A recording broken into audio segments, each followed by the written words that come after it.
Good morning, good afternoon, good evening, everybody. My name is Neeraj Kumar. I'm a lead Azure architect. I'm also a Microsoft certified trainer. I'm certified on Azure. So I am MCSE, MCSA, and also MCSA on O365. Today, I'll talk about Azure storage, and this Azure Talk session is going on for quite a while. And in past, we have conducted more than 15 sessions on different technologies on Azure. And in continuation to that, today I'm going to talk about Azure storage. So let's straight away, dive into it. And the way we, organize the session is I will walk you through the deck, and we'll talk about the technologies, and then subsequently we'll also have a demo, and in that demo we'll see the things in action, and then post that demo or during that demo, I will also take your questions and answers that you have on Azure storage on the technology. So the today agenda is we'll talk about Azure storage. It will start with an overview of storage, what's Azure storage is, then what's the Azure storage account and different performance tiers which is offered by Microsoft. We'll talk about replication scope. There are different replication scopes that you can set up on Azure storage. We'll also talk about different types of storage that we have: blob storage, file storage, blob, and different kind of storage that we have. Then we'll talk about managed VM disk, virtual machine disk, which is a new offering from Microsoft. You have unmanaged disk and then managed disk. We'll also discuss securing storage. So there are different security measures that you can put on your storage, like storage service encryption and AD and all. We'll talk about all those, and then finally, we'll talk about what are the different tools that we have for accessing and manipulating Azure storage.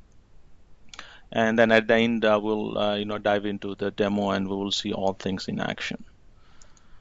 So let's move on to the storage overview. So what's Azure storage? Uh, as a part of Azure, you have compute, which gives you, CPU and memory, but then you also need the storage to store your disk, your files in storage.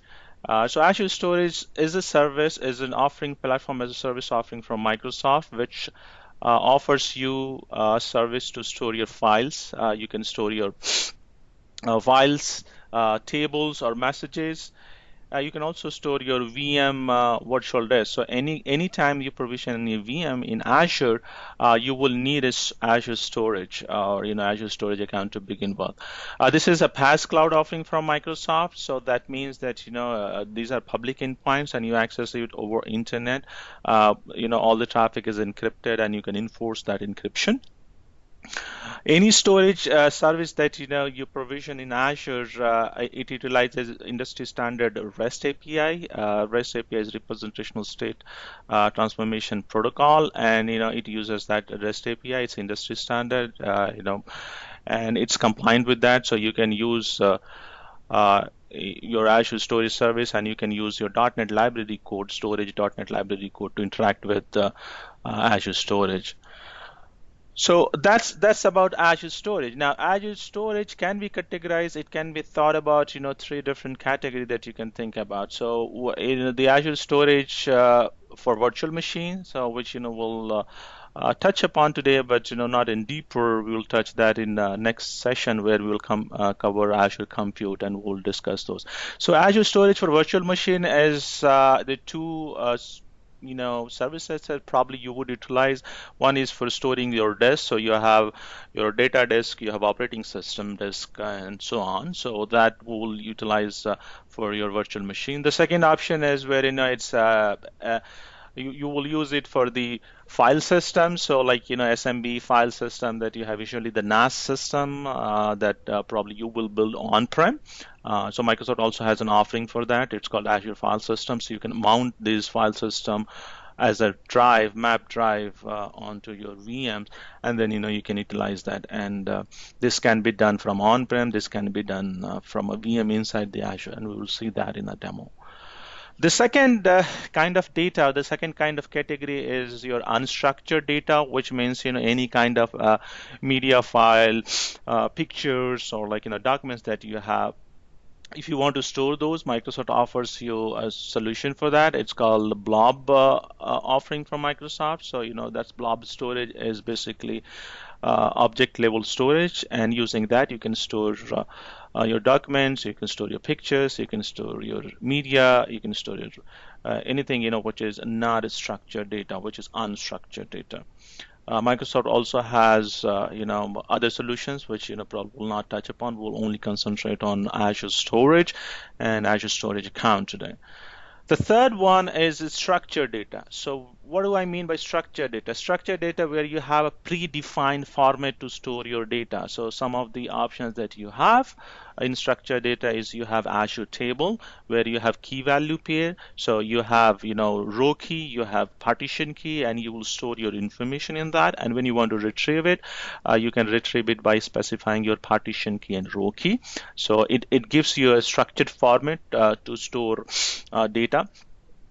The second option that Microsoft gives you is also DocumentDB, which is a NoSQL database service. It's the same on the table. It's all it uses the same technology what table is. So you have two options: either you can use table or you can use DocumentDB. Now DocumentDB has been renamed as CosmosDB, and you can use, and both are based on NoSQL. So what is NoSQL means? It's not a SQL. SQL is where you have to define the schema. Whereas in a table or DocumentDB, you don't have to define any schema. You can store your information in any format and anything, but you will have to follow a structure, and that structure is key value pair. Then finally, you have Azure SQL Database. So Azure SQL Database is, as you know, it is a relational database from Microsoft, and you have to define your schema of your data, and you have to follow the same whenever you insert, delete, or remove any data from your Azure SQL table. Can you hear, guys? Yes, you are audible. Yeah. Yes, you are audible. Okay, so I see some messages that unable to hear. So people who are having difficulty, please join back. Okay, so then I'll move on. So we talked about we have storage for VM, we have unstructured data, storage for unstructured data, and then we have storage for structured data. So these are the some kind of data that you have and that you can store in Azure. Now, in terms of how do we organize the data, how do we put the data as a part of one container? So there is a concept called Microsoft in calling storage account. So anything that you build that you try to store, like whether disk or file, it starts within storage account. So you will create a storage account, and within that you will organize your blob storage, you will organize your file storage, you will organize your table storage, you will organize your queue storage. All these, will begin with the Azure storage account. So first you create a storage account, and from there we will move on to, having all these different kind of data types that we talked about. So Azure storage account is a public endpoint for you. So whenever you try to manipulate any data, you need to have access to it. You need to connect to it. So in that case, you have Azure storage account, and it's a namespace, and it's publicly accessible. So you can, in fact, you can also resolve it to a public IP. We'll see that you can do the namespace that you define as a part of creating Azure storage account. You will be able to resolve it to a public IP. So let's move on to the next one.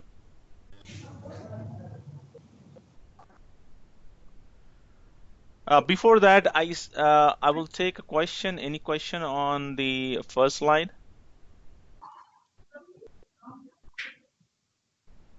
So I see a question for data lake store. So Gopal, that's kind of unstructured data. I mean, we use it for storing the structured data, and in terms of not sorry structured data, but unstructured data, and it's Hadoop. It's based on HDFS, and we will not touch upon that. There should be a separate session for data, but just to let you know, the data lake store is HDFS as a service or Hadoop as a service from Microsoft. Hey Neeraj, you are mentioning about the public IP for the storage. I missed that part. Can you please repeat that one more time? Yeah, so I will cover that in the next slide wherein I'll talk about the storage architecture and how do we access it. So any storage account that you create, you will have a namespace. It's called storage account name, and that name is your storage account name dot, depending on what kind of storage it is. It is table, queue, file, or blob. So it will be like your storage account name dot blob dot core dot windows dot net. That will be your URL, and that's how you access it, and we'll see in those demos. And those URL, since those URL are publicly accessible, so it has a public IP assigned to it. All right, let's move into the storage account. So as I said, what is storage account? Storage account is a namespace given to access your storage. Any file and folder or blob or anything that you have stored, and it's a name given to. It's the same like you need a unique name reference because these are public endpoints, so you will need a URL to access that. So storage account is a way to put it as a name, and then from there on, you can have your own file folders, tables, and queues stored inside it. So let's talk about what is storage account and what are different kind of storage accounts that we have. So when you start your journey with storage, when you store any data inside it, and you plan to store any data inside it, the first step that you will have to do is you'll have to create a storage account. When you create a storage account, Microsoft offers you two kind of storage account for you. One is general purpose storage, another one is called blob storage account.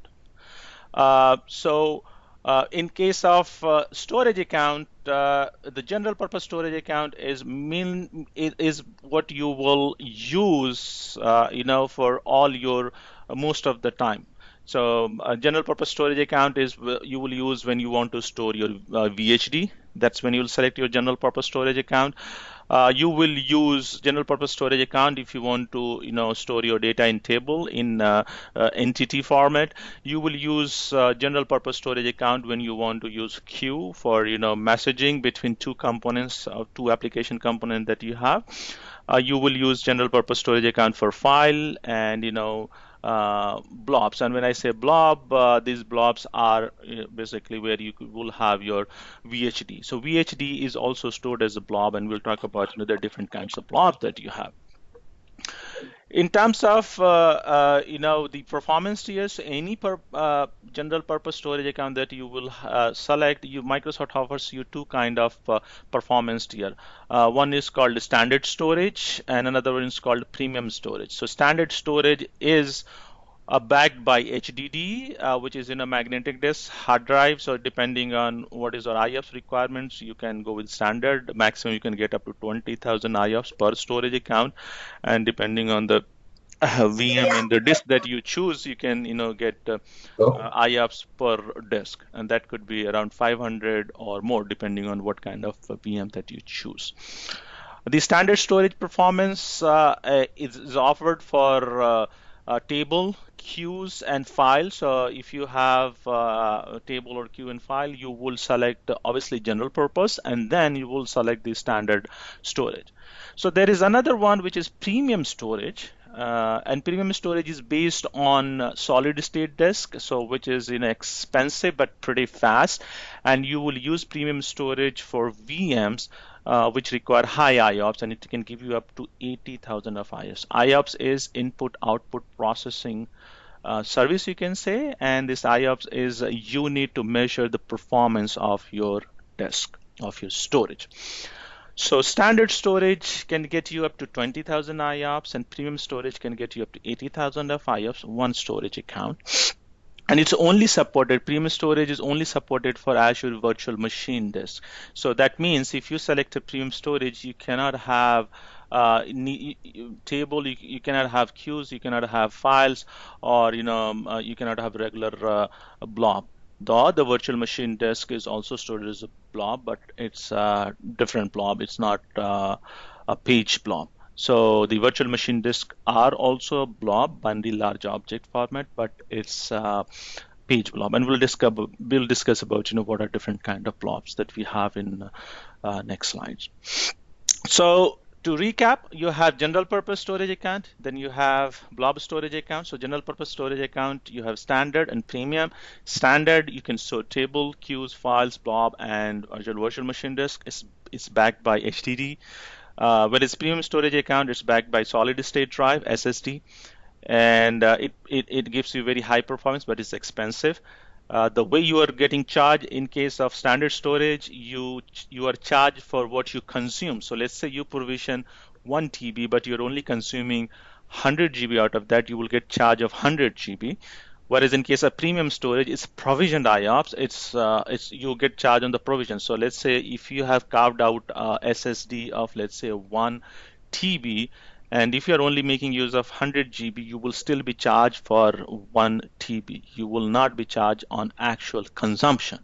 Whereas in case of standard storage, it is based on actual consumption. So you need to keep those things in mind. And when you use premium storage, you will use it for workload which requires high IO intensive input. So like some of the examples are SQL Server. So SQL Server is a prime candidate for using premium storage because SQL requires a lot of input IOs for storage. So we talked about general purpose storage. So then we have blob storage account. So you will say that general purpose storage account is also offering me blob. What's the difference? So the difference is in case of blob storage account, you can only store block blob. So there are three kind of blobs that we'll discuss. One is page blob, one is block blob, one is append blob. So page blob is optimized for frequent read and write, and that's why the VM are stored as a page blob. Whereas the block blob is optimized for storage, and you store those data, and it's not for frequently accessed data. So if you have those data which you'll retrieve at some point of time, but not very often, in that case you'll store it as a block blob. And in block blob, you store your unstructured data. And unstructured data could be your media file, it could be your file, it could be your images, anything and everything which you have. And people who come from SQL background, they will understand what is blob. It's binary large object. That's a format that we have.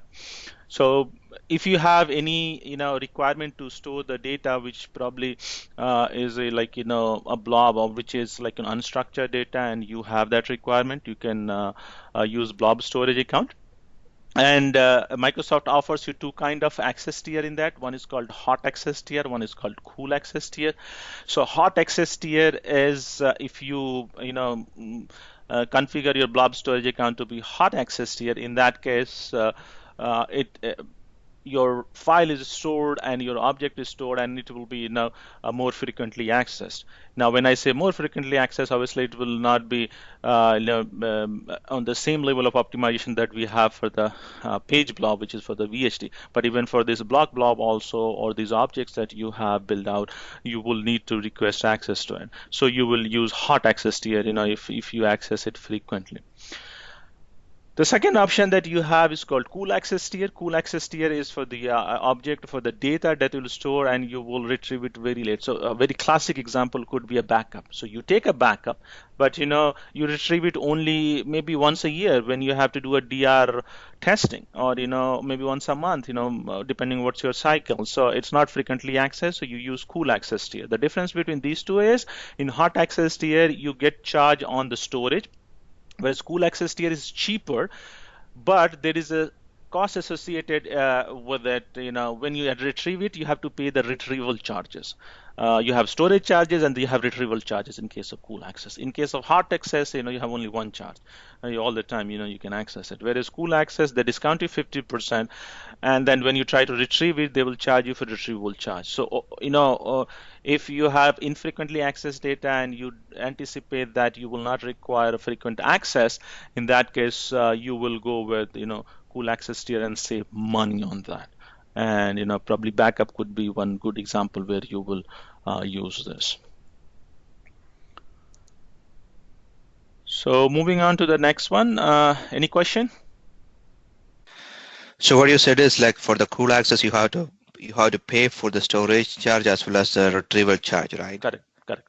And for the hot access, there is no retrieval charge. It is for the storage charge. Correct. Okay. And while you're configuring it, I believe it would give you the option for selecting which one you want. Yes. Okay. And I see Gopal has a question. Can I retrieve data from pool blob immediately? Yes, Gopal, you can do that. There will be slight delay, but it not be that really noticeable one. Thanks, Neeraj.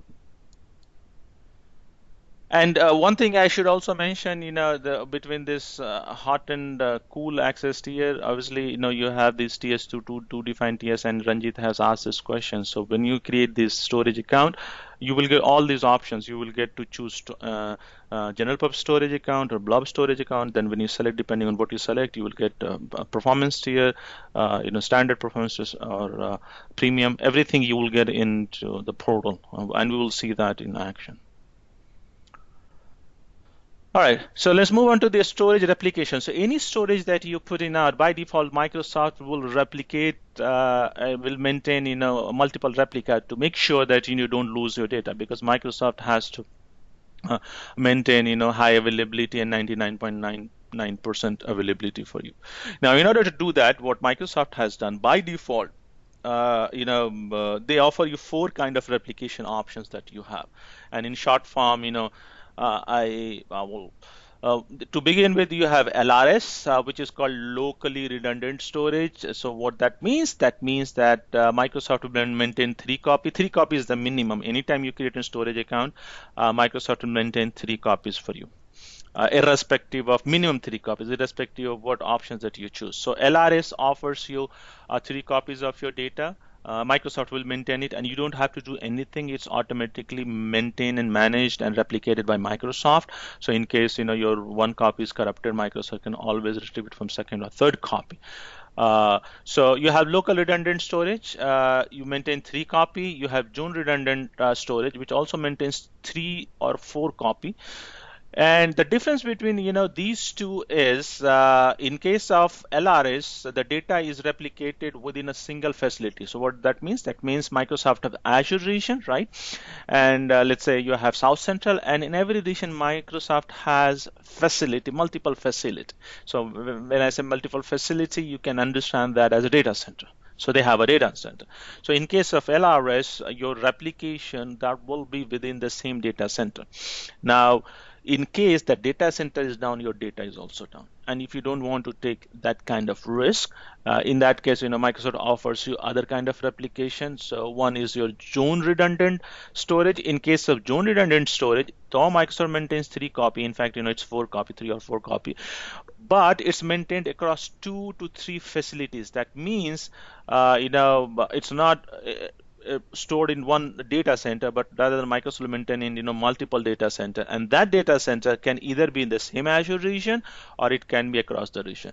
Now, choosing these options will have its own application. If you have a data residency requirement, if you have data security requirement for any reason, you cannot take out your data out of your Azure region that you're hosting it, then you have to be very careful with these kind of options. So for example, if you have data residency requirement, and the data cannot leave Azure South Central or America, in that case, you will maintain you'll go with LRS, or if you go with GRS, it can go out of that region.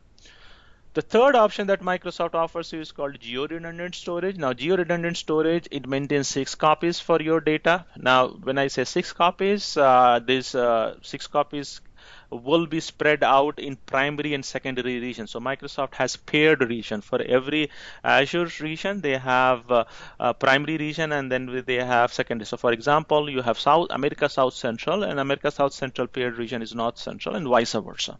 So when you design your solution, you will keep your backup and component keeping that paired region in mind. So if anything happens to the primary region, Microsoft will fail over all its resources to the secondary region. So in case of GRS, it gives you 6 copies. All those copies are replicated across a region, across the backup primary and secondary region. So 3 times within the same primary region, and then 3 times in the secondary region. So now you have, backup, and you have, peace of mind that if something happens, I still have, if my one Azure region is down, I still have copy in other region, and I can always fail over. So that's something to keep in mind. And obviously, depending on what option you choose, you will get charged depending on whether it's LRS or GRS or ZRS. In case of read access geo-redundant storage, it's a GRS, plus you also get a read access. In case of geo-redundant storage, you will not have read access to the secondary copy or in secondary region. You will get access to that only if Microsoft primary Azure region is down. But let's say you have a use case where you have a blob storage, and that blob storage need to be available in the primary region. At the same time, you also want to perform some kind of data manipulation, reporting, some kind of other stuff. In that case, you have option called RAGRS, which is read access geo redundant. In terms of data replication, it maintains 6 copies of your data. So that means as the same as GRS, but the only difference that you have is now you have primary URL, and then you have secondary URL. You will see both the URLs when you create a GRS array, and then in the data that you have, you will get a read access to the data in secondary location. So the secondary URL that you will have, you will be able to access it, and you read access. Remember, it's a read access. You cannot manipulate data there. You can only manipulate data in the primary location, or the primary URL that you have. So you have primary URL, you have secondary URL. Secondary URL is only for the read purpose. So any kind of reporting, anything that you want. So depending on what option you choose, you will get charged for this. So there is a question, replication is synchronous. Yes, it is synchronous, as far as data is. So it gets written to primary first, obviously, and then data is maintained. So in case of RAGRS, obviously this is the only section that you will have access to your secondary data, and there will be there will be a slight delay, but it will not be. It will be synchronized pretty fast. I think within 30 seconds, if I'm not wrong. So another question is, do I need to read access to second? No, you don't need to. If you are going with RAGRS, it's by default you have read access, and you can use your endpoint to RAGRS. Another question there is, why we need RAGRS when we have GRS? So as I said, RAGRS is read access. In case of GRS, geo-redundant storage, you have 6 copies, but you don't have read access to the secondary copy. Secondary copy gets utilized only when Microsoft primary Azure region is down and when Microsoft fails over. So you cannot use GRS for read access, whereas RAGRS gives you read access. Neeraj. Yeah. If we use it Windows clustering 2016 or 2012 Windows clustering, we are using it. So we are configuring a SQL. So in that SQL, I configuring a geo-redundant storage DB level. So I have a replication on active for different region clustering environment. So in such cases, the same clustering environment I'm going to configure in Azure. If I choose the geo-redundant storage, as well as in the DB, as well as I choose as a geo. So how can the replication will happen? I have active. So I can get it 12 copies? No. So yes, you will have to. So you're talking about SQL always on. Microsoft today doesn't support Windows clustering, but SQL has always on clustering. And in case of if you're using always on clustering with the GRS as your underlying storage, and if you have 2 VM as a part of that always on, yes, you will have 12 copies, 6 copy on the primary one and 6 copy on the always on secondary one. And if it is active, yes, you will have 12 copies of your same data. If I have active passive? Then also you will have 12 copies. It doesn't matter. It's at the storage account level. It's at the VHD level. So let's say if at VHD level, if you have selected GRS, so that VHD will have 6 copy for your primary server, 6 copy for your secondary server. So I have to pay for the passive volume as well. Correct. So including the data, it's not transfer. So that data transfer anywhere you will pay because it's between two VMs. If it is across the region, usually people when they perform always on SQL always on, they will have both the nodes in the same region. But if you have across the region, and it is supported, but you will need external load balancer for always on VIP. So in that case, you will pay for the data transfer charges. Yeah, so if in case the Microsoft charges for the only for egress, not for ingress. If in case my So one US point, region, yeah. So yeah, one my point, US region is active, my Europe region is my passive. So but my data replicated remember, from yeah. active to So passive yeah, to but active, it's not replicated, right? So in such case, why I have to pay for that? So in case of you have always on, right? So in always on, you have two options that to configure. One is active active, and one is I mean synchronous and asynchronous. There are two kind of configuration that you can configure. So synchronous is it commits immediately. Asynchronous is commits but with a delay. But in both cases, data will get committed at both the places. Okay. Okay. Thanks, Neeraj. All right, so let's move on to the next slide.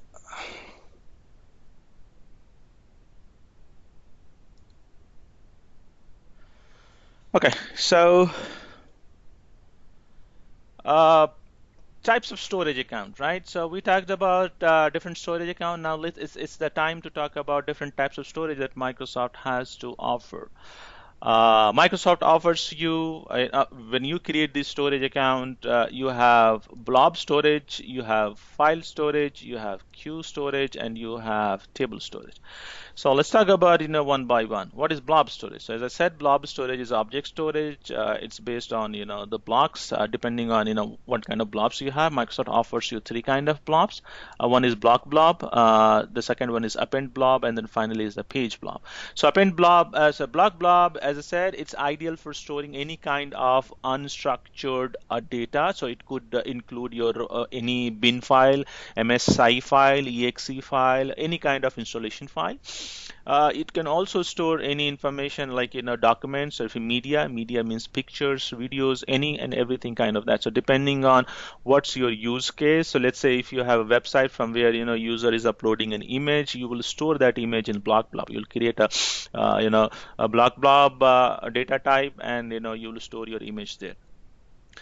The second is append blob. So append blob is mainly it's aligned to block blob only, but the difference is append blob is used when you have logging scenario. So what I mean logging scenario, if you have log files which you want to upload, which you want to maintain and keep it there, it's optimized for appending. That means you can append it at the end. So then in that case you will use append blob. Now the options that you have, all these options you will see when you try to upload, and Microsoft has different tools using which you can upload it. So one is called Microsoft Azure Storage Explorer, and when you upload it, it will ask you what kind of blob you are uploading: block blob or append blob or page blob. Page blob is for your storing VHD, and this is what I said. When you create a VM, when you create a VHD for it, that is stored as a page blob. Now, page blob is optimized for frequent read and write operations. So that means it is being used for frequent access to the disk. Obviously, when we provision a VM, it requires a lot of read and write to its disk, be it data disk or operating system disk. This page blob can be utilized for your OS disk or a data disk. So both the places you can use it. So anytime you VM you store it, it can be you will use page blob. You will not use block blob or append blob for your VHD. VHD is always page blob. The second kind of storage that Microsoft offers you is file storage. File storage is NAS, you can say, and it is accessed over SMB3 protocol, which is now the standard protocol from Microsoft. So if you had to use, you have to offer a file share or file storage as an offering. In that case, you can use your file storage. Now, this is accessed over SMB, and this can be accessed over internet as well. So you can mount your drive, but you have to make sure that the SMB ports are open. So let's say if you have a laptop on-prem and you're trying to access the files stored in the Microsoft, in that case your ISP, your internet service provider, should allow port number 445. If they don't allow it, then your network access will fail. You will not be able to mount the drive, and we'll see that in demo, and I will show you, how it works. But mainly it is like you have file storage, and then you mount it and you try to access it. And it's based on SMB protocol, server message block from Microsoft. The third one is a queue. So queue is mainly used for messaging system. It's a brokering system that you have. So you can have two application, and one application is meant for uploading a file, another application is meant for processing that file. And these two applications, or these two module of that application, not application, sorry. So if I have one application, two module, one module of that application is taking user input and uploading the file into a blob storage, and then another module of that application is reading that blob storage and processing it. So it could be an image processing application wherein user has uploaded an image, and that image has to be processed for creating a thumbnail or different sizes. You can have multiple worker module which will connect to this blob storage and process it. So you want to have a communication flowing between the end user input module and the worker process module. Make sure that only one worker process module picks up one file. We don't have a deadlock situation. So in that case, you can create this queue, and you will utilize this messaging queue to communicate between these two modules. And queue is like where you have a message, one module takes over it, and then it processes it, and then it leaves out and it consumes that message. So that way you don't have a deadlock. So basically queue is used, it's mainly used in application development world to establish a communication, asynchronous communication between two applications, or modules of two applications, or it could be multiple applications also. So that's where you use queue. So you have queue, you can insert a message in queue, you can dequeue, which means you use it, process it, and delete it. All those kind of operations queue offers you. So you can use that. Then finally, the fourth one is the table. Azure table. It's meant for storing structured data, but there's a difference between being structured and relational. So the table doesn't store non-relational data. So it doesn't store relational data. You cannot have a table and you cannot create a relationship, you cannot create a join across the table, you cannot do that. So table is only meant, it's based on NoSQL, it's based on key value pair, it's based on partition key and row keys, and your data of each key and value pair could be of any schema. It doesn't have to follow or conform the same schema as in case of Azure SQL. So that's what table is used for. It's based on NoSQL. So you have two options. You can use table, or you can use DocumentDB or CosmoDB. Both are based on NoSQL. Similarly, on Azure Queue, there is a question: is it Service Bus Queue? No, it's not. It's different than Service Bus Queue, but it offers the same functionality as Service Bus Queue. In fact, Service Bus Queue is more scalable than Azure Queue. It's more for basic use. And there is a whole article which talks about the difference between storage queue and service bus queue, but the concept is same. So let's look at some of the question that is posted in the Windows. Somebody is asking maximum size support for blob. If I'm not mistaken, it's 200 GB, and I can confirm you on that. So maybe after this session I will share those details. The single file size, yes, it's 200 GB for the blob. How can I back up file storage? Well, for backing up file storage, either you can write your own script and store it somewhere else and have that, or you can use AZCopy. AZCopy is a tool from Microsoft which lets you do that. Various replication model. Why you have various replication model? It's to offer different kind of reliability and performance tier for you. That's why Microsoft has offered different kind of replication model. Okay. So any other questions? Can we manage all the disks? What do you mean by manage all yes, I mean, you're responsible for, you can replicate, you can create another replica of disk. But there is some limitation in the IOPS, right? So in this Yes, 4 you have TB size, we have approximately, I read somewhere, 500 I have to IOPS go to depending on what kind of VM you select. It could be basic is 300, standard is 500, and then the more you go up, it depends on that. And maximum IOPS in standard, it's 20,000 IOPS per storage account for standard, and for premium it's 80,000 IOPS. No, it's for instance, the page blobs you mentioned as a 4 TB. 4 TB, how much of IOPS we can get it? How much? Of IOPS. So you can get depending on VM that you select. So if it is standard, it's 500 IOPS.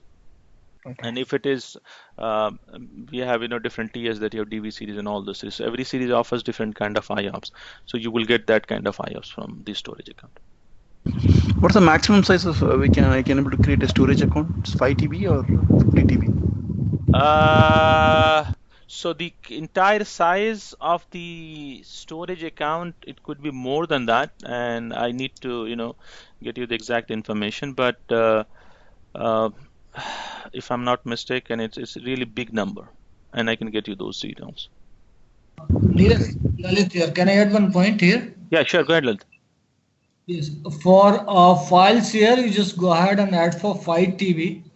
But for storage account, it will be around 500 TB. Yeah, that's what I said. It's a really large number. Yes. And in a premium storage has maximum, Rahul has posted 35 TB, which is for premium storage. Yes, now it is extended to 64 TB. Okay. All right. Thank you guys for answering all those questions. Some of the answers, these are, the fact-based. Probably I can paste the link for Azure storage limits, and you can always refer that. All those information are captured there and published by Microsoft. So just to give you an idea, how do we access it? So let me zoom in a little bit. So when you create a storage account, you have, depending on what kind of, file or what kind of data type you're trying to access, whether it's queue or table, you will have core.windows.net as your URL. That's by default, that's you have. Then you have, depending on what kind of file you have, is it queue, not file, the data type, you have queue or you have table. Or you have a blob. Depending on that, you will append that. So it will be like blob.core.windows.net. And then you have your storage account. So let's say if I have my storage account is CloudEasy, so my URL will be cloudeasy.blob.core.windows.net. So this is your public endpoint. Now this public endpoint is 100% accessible, from internet, but that doesn't mean anybody can access it. You need, authenticated call to access that, and we'll see that, how that works. So that's your account layout. Then you have, different kind of accounts I talked about. So you have blob. So, under the blob, you create an account. Storage account is always the beginning. Everywhere you will see the first, you will create a storage account, and then, from there you go on. So in case of blob storage, you create a storage account, and within that you will create container. So container is like a folder, you can say. If you, let's say, I created a container for storing all my file. I've created a container for storing all my images, and then under that you will have different your files like, JPEG file or zip file, or any file that you want to put in. Similarly, in case of file, you start with your account, then under the account you create shares, and then under the shares, this is the share that you will mount on your your computer to access that, and then under that share you will create a directory and file. This is typical the way we do it. In case of table, you have storage account, then you create a table inside a storage account, then each storage account, each table can have multiple entities. So entities, which is stored as partition key and row key. Okay, so let's move on to the next one. I'm running slow on time, so let's quickly go through this. This topic is talking about managed disk, security and access tools. So Microsoft has, a new offering called managed disk. Azure managed disk the account that we talked about is called unmanaged. So anything that we talked about storage accounts, you have to create your own storage account. You have to select all the options and everything that you have to do. But in case of managed disk, what Microsoft has done is they have taken a bit the complexity of your managing storage account. So you're not responsible anymore for you're managing your storage account. Microsoft will manage it in in the backside. You don't have to create any storage account, nothing at all. Plus, it also gives you better scalability. In case of a managed storage account, you can have 200 storage accounts per subscription, and it can go up to 250. That's a hard limit. And each storage account gives you 20,000 IOPS. And if you do a calculation with a standard machine, which consumes 500 IOPS, so one storage account can max. One storage account can max have 40 VMs. So that means, if you do a math, a calculation, so 40 VMs into 200, if you do it, so you will have, 8,000 disks. But again, you have to manage all those. In case of managed disk, it's Microsoft is managing, and they allow you up to 10,000 VM disks. That's one, the benefit that you have. Plus, you don't have to manage the LRS, GRS, GRSR, anything like that. Microsoft will manage that. But having said that, managed disk today is offered only, it's only offering LRS, if I'm not mistaken. So you have local redundant replication. It's not any other application that you will get. Another benefit of managed disk is it provides you 99.5 nines. So, the other storage account is 4 nines, whereas this managed disk is you get 5 nines. Now, why you get 5 nines? Because in case of LRS, you can end up storing all your file into same stamp. Now, stamp is, you can think about it, is a cluster of storage, and sometimes that stamp can also go down. In past, we have cases where the entire stamp was down and customer lost. Not lost. Basically, there was a downtime. Obviously, Microsoft recovered it. So if you use managed disk, Microsoft will ensure if you have a VM in availability set and 2 VMs in one availability set, and you have put in your VHD, Microsoft will ensure that all the VHDs are stored in separate stamps or different storage scale units, and that's how they guarantee 99.99. And this is only available, by the way, for only VHD. So it's not available for file, block, or queue, nothing. So that you should keep in mind.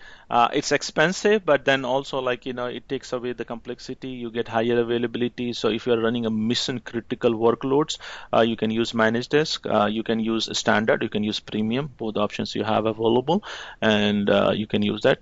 Microsoft offers different billing. Now that billing is slightly different than the standard one. It's more aligned to your actual provision size. It's not to the actual consumption. Again, it goes on the same theory.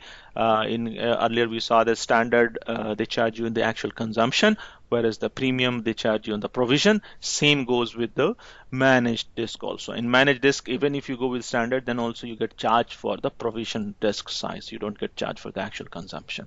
And plus, they don't have a caned size. You cannot select, that I need 250 or 200. They have standard defined sizes, for standard S series and for premium P series, and then that your subscription or your billing gets rounded off to the those units that Microsoft has defined, and you get charged on that. You get on the provision size, not on the actual consumption. Some of the security, let's move on to the security of storage. So Microsoft offers multiple ways to secure your data. So if we are talking about block blob, on page blob, or table, or queue, or file, it's SSE, storage service encryption. So this is storage side encryption, also is called. In case of if you enable SSE, this is a encryption at the storage account level. So anything and everything that once you've enabled SSE will get encrypted. So anything that is written into the existing storage account will get automatically encrypted at rest, and that is data encryption at rest. And this is for entire storage account. Then you have AD, which is Azure Disk Encryption. That Azure Disk Encryption is for volume level encryption. So if you have OS and data disk and you want to encrypt that, you can use ADE. ADE makes use of BitLocker for Windows, and For Linux, it makes use of dmcrypt. Dmcrypt is the technology behind the encryption. The third option that Microsoft offers, before I move on to that, Azure Disk Encryption, it does offer you that encryption, and it uses Azure Key Vault. So Azure Key Vault to store its BitLocker keys and DMCrypt keys. So in real world, you will have TPM, Trusted Platform Module, to store the BitLocker keys or DMCrypt key. But in virtual world, you don't have that. So Microsoft has offered this technology wherein now you can have your BitLocker key stored in Azure Key Vault, and at the time of boot, the VM will contact Azure Key Vault via authorized call and get that, and then decrypt the OS or data volume and boot it. The third security feature that you get is you can secure your data using SaaS, or the Microsoft offers authentication mechanism for storage. So you have storage account key. So that provides access to your storage, and you have primary key and secondary key, and you can create in multiple keys if you really want to. And if you share that key, so with that user will be able to access your storage account. You can use that in your APIs, any programmatically file that you have, you can do that. Or you can also use shared access signature. Shared access signature is time-bound access. You can define what kind of writes that the specific writes that user can do and for how long. You can define that in shared access signature. Both the options you have available. If you want to give shared access storage account key, so in that case they will have access lifetime. And if you want to have time bound and expiry on the access, you can create shared access signature, and you can define that, and that will grant them access to only up to a specific amount of time. Whereas in case of storage account key, as long as you have the keys, you have access, until unless the owner has revoked the keys, you can also revoke the keys. Then finally, you have secure transfer required.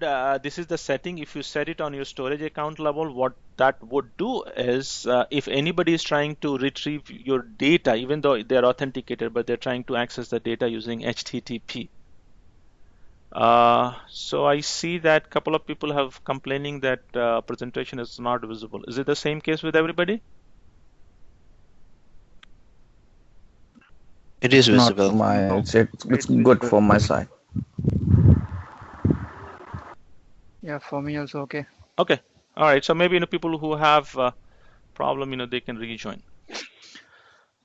So so you have secure transfer required. Now this is a setting. If you set it on the storage account level, what that would do, if anybody is trying to retrieve your data using HTTP call, it will get rejected. It will not let it initiate that transfer. So that option is also one of the security measures that you can set. So the application owner, if they have developed a code which is using HTTP instead of HTTPS using REST APIs, it will get rejected. So they will be forced to go to HTTPS. So that's one of the key feature which Microsoft has added, and you should enforce that, because data has to be secure. You don't want your data to be traveling over internet in an unencrypted format.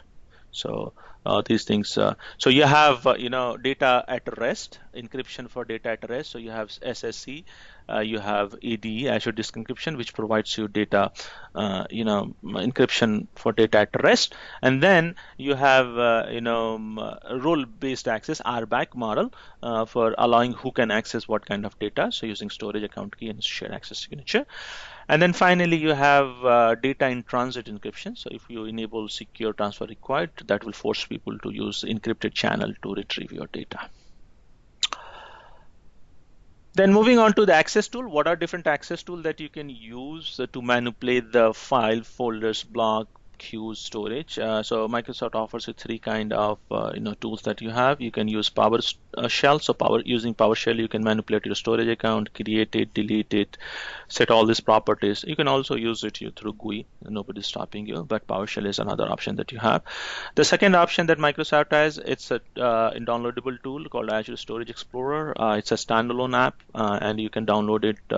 It's available for Windows, Mac OS, and Linux. So you can install it on any of these, and then it's a GUI interface basically.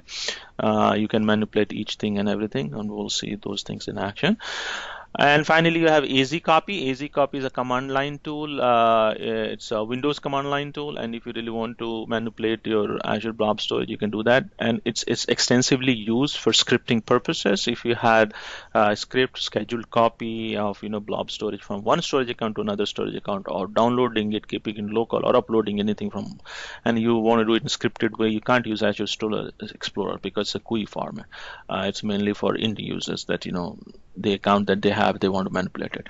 So you will use AZCopy for that.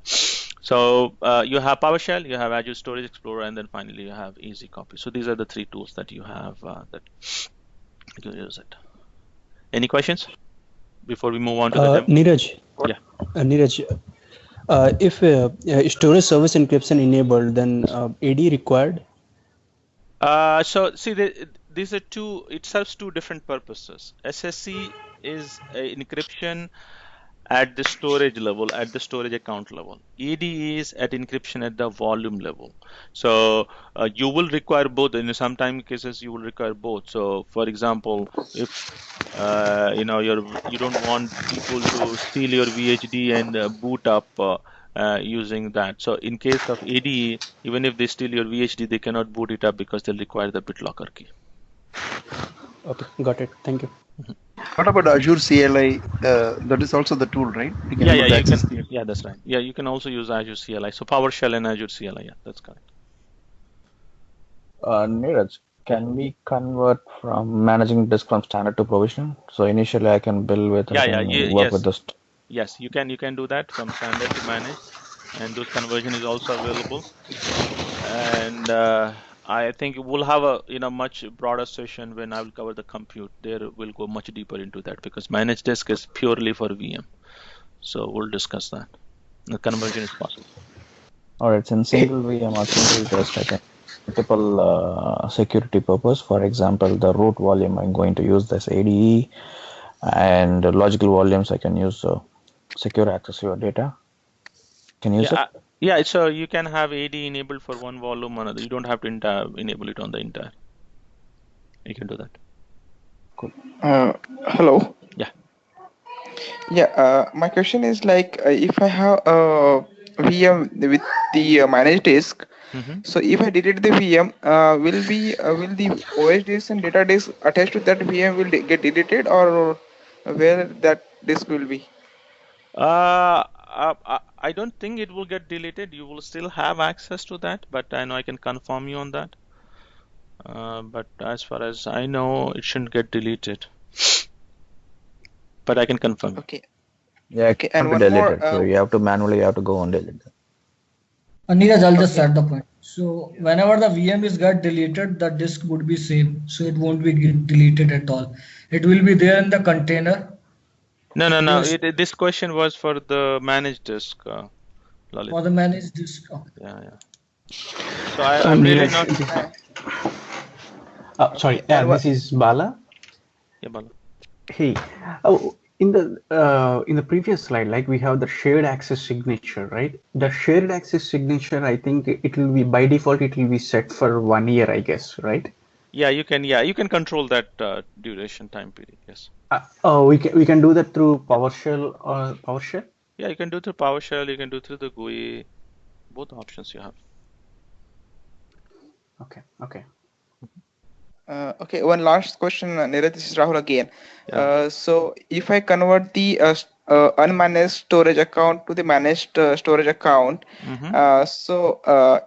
can I delete the unmanaged disk once the conversion is done? Yes, you can do that. Okay. All right. Thank you. All right. So let's go ahead and get into the demo.